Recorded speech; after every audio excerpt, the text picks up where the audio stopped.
আজকাল সিরিয়ালের বয়স খুব কমে গেছে, মানে কিছু সিরিয়াল চলছে কিছু সিরিয়াল চলছে না, কিন্তু তোমাদের আশীর্বাদে আমরা যে 2 বছরের কাছাকাছি চলে আসতে পেরেছি, তাই জন্য তোমাদের অসংখ্য ধন্যবাদ।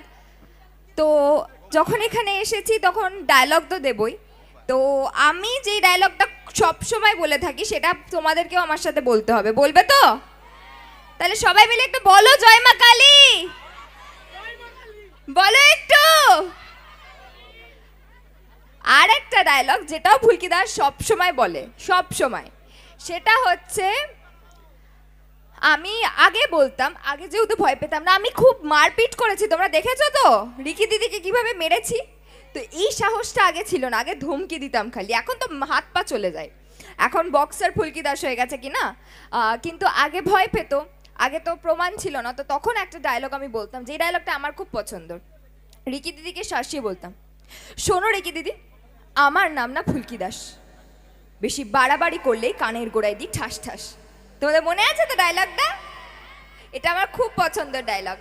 আর একটা ডায়লগ যেটা না বললেই নয়, সেটা ফুলকি দাসের ডায়লগ না, সেটা একটা ক্যারেক্টার ফুলকি দাস করেছিল। ফুলকি দাস যখন ফুলকি করছে তখন একটা ক্যারেক্টার করেছিল, যেমনি চাওয়ালা সেজেছি আমি, সবজিওয়ালি সেজেছি, বুড়ি সেজেছি, তেমনি আর একটা জিনিস সেজেছিলাম, সেটা হচ্ছে পেতনি। যারা যারা আগের বছরের পিকনিকের সিকোয়েন্সটা দেখেছো তারা তারা হয়তো জানো, আমি ঈশিতা দিদিকে ভয় দেখানোর জন্য পেতনি সেজেছিলাম। তো সেই পেতনিটার গলা একটু করে শোনায় তোমাদের, আশা করি তোমাদের সবার খুব ভালো লাগবে, যেহেতু ওইটা খুব মজাদার একটা গলা। তো আমার দাদা ভাই, মানে আমার দাদা তমাল দাদার কাছে, তমাল দাদার সঙ্গে আমার ঈশিতা দিদির খুব একটা ভালো সম্পর্ক নয়, তো তার জন্য ঈশিতা দিদি থাকেন আমাদের সাথে। এবার আমরা পিকনিক করতে গেছি, যখন আমরা পরিবারে সবাই মিলে যাই, পরিবারের সবাই মিলে পিকনিক বা কোথাও ঘুরতে যাই, সবাই তো একসাথে থাকি, ঘোরাঘুরি করি, ছবি তুলি, খাওয়া দাওয়া করি, কিন্তু ঈশিতা দিদি আমাদের সাথে থাকছে না, সেই কারণে তমাল দাদা মন খারাপ ছিল। তো তমাল দাদাকে আমি প্রমিস করি কি চিংড়ি দিদিকে আমি তোমার কাছে এনে দেবো। কি করে আনবো এবার? ভয় দেখিয়ে। তো সেদিন আমরা যে বাংলো বাড়িতে পিকনিক করতে গেছিলাম, সেই বাংলো বাড়ির কারেন্ট চলে গিয়েছিল, কারেন্ট চলে গেছে, আমি খুঁজে বেড়াচ্ছি পেতনি সেজে, সাদা চুল, সাদা শাড়ি, পুরো গা হাত পা সাদা করে, ঠোঁটে লাল লিপস্টিক পরে খুঁজে বেড়াচ্ছি, ঠিক খুঁজে পেয়েছি। এক জায়গায় দেখছি সুন্দর করে সাজুগুজু করতে তো খুব ভালোবাসে চিংড়ি দিদি, দেখছি লিপস্টিক পরছে, আমিও পেতনি সেজে শুরু করে দিলাম ওখানে। কি রে, ঠোঁটে রং লাগাচ্ছিস? কার জন্য লাগাচ্ছিস?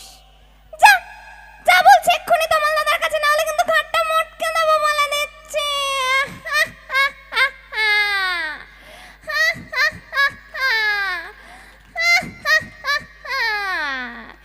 এইটার পরে এত ভয় পেয়েছিল, ছুটে গিয়ে সারা দিন তমাল দাদার সাথে। তা তমাল দাদা খুশি, আমিও খুশি, সবাই খুশি আমরা। তো আশা করি তোমাদের ভালো লেগেছে সবার। এবার গল্প আড্ডা, আমার সাথে কিন্তু একটু গল্প করতে হবে, কিন্তু তার আগে আমি যখন এসেছি একটা সুন্দর নাচের পারফরমেন্স দিয়ে শুরু করি। সুন্দর একটা নাচের পারফরমেন্স, ছোট, কিন্তু তারপরে আমি কথা বলবো তোমাদের সাথে, ঠিক আছে? তখন কথা বলতে হবে, কিন্তু প্রশ্ন করতে হবে। একটু হাতটা তুলতে পারবে তো? আমি লাইট দুটো অফ করে দেবো যাতে তোমাদের দেখতে পারি। কথা বলবে তো তোমরা?